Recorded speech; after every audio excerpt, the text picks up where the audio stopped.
आम्ही सारे खवय्ये.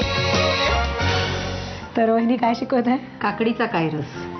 सोपं आहे, केमिस्ट्री पेक्षा तर नक्कीच सोपं आहे. नक्की नक्की अगदी. आणि जेवणाची लज्जत वाढवणारा पदार्थ आहे हा. आणि पाचक आहे. पाचक आहे ना? हो हो Yes. अर्थातच. आणि नागपुराच्या भट्टीमध्ये काकडी खायलाच पाहिजे. आणि उन्हाळ्यात काकडी खातातच. आणि इथे थंड मिळते पण चांगली. थंड असते. येस.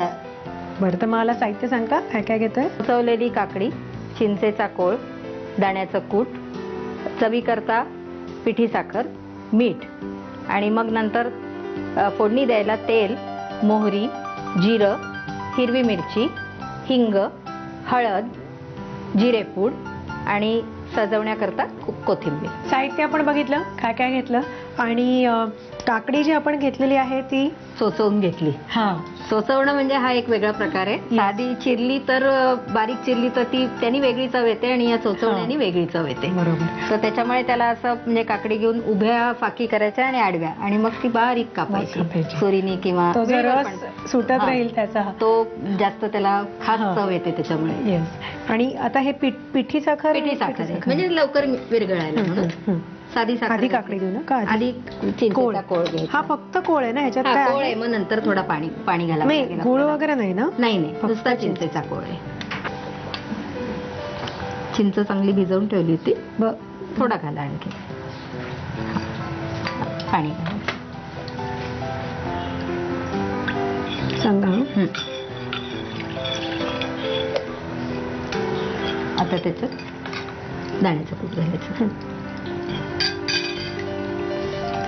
दाण्याचं कुटाचं प्रमाण पण जास्ती असतं ना हो, याच्यापेक्षा? दाण्याचं कुटाचं प्रमाण जास्त, त्याला त्यांनी चव येते.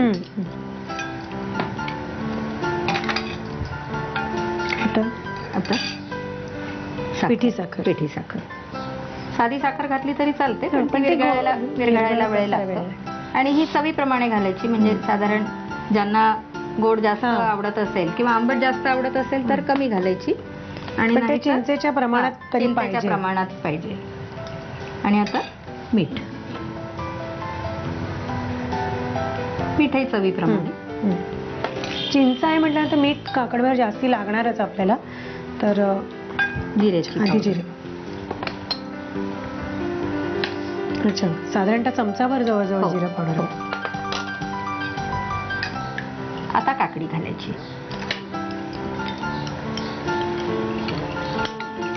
छान चोचवलेलं पण खरंच वहिनी मस्त. हा सुद्धा आपला अत्यंत जुना पदार्थ आहे. आपल्या सगळ्या सणांना आपल्या डावीकडचं आपण जे आपल्याला सगळं लागतं चटणी कोशिंबीर, तर या वेगवेगळ्या प्रकारच्या कोशिंबिरी आपल्याकडे केल्या जातात. पण कायरस हा एक खासियत आहे आपली ना, जेवणाची लज्जत वाढवणारा. अगदी पुरणपोळीचं वगैरे जेवण असल्यावर कायरस असतोच एक वेगळी चव हे करण्यासाठी. नुसतं भाताबरोबर सुद्धा काही वेळेला खाता येतं किंवा साधी पोळीला लावून पण, कारण तसं ओलसर बनतं हे, जास्ती ओलसर. काय राहिलं आपलं? आता याच्यावर नंतर मग फोडणी. ठीक आहे, फोडणीची तयारी. मिश्रण तयार आहे आणि आता वरनं चुरचुरीत फोडणी द्यायची.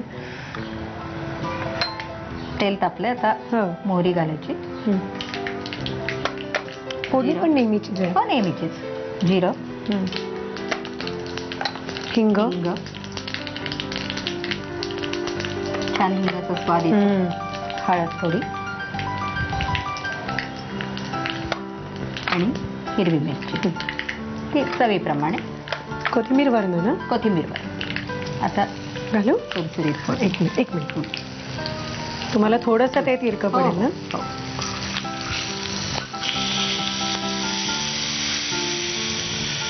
हा, तर हे सगळं जिरेल मस्त ना त्याच्यामध्ये.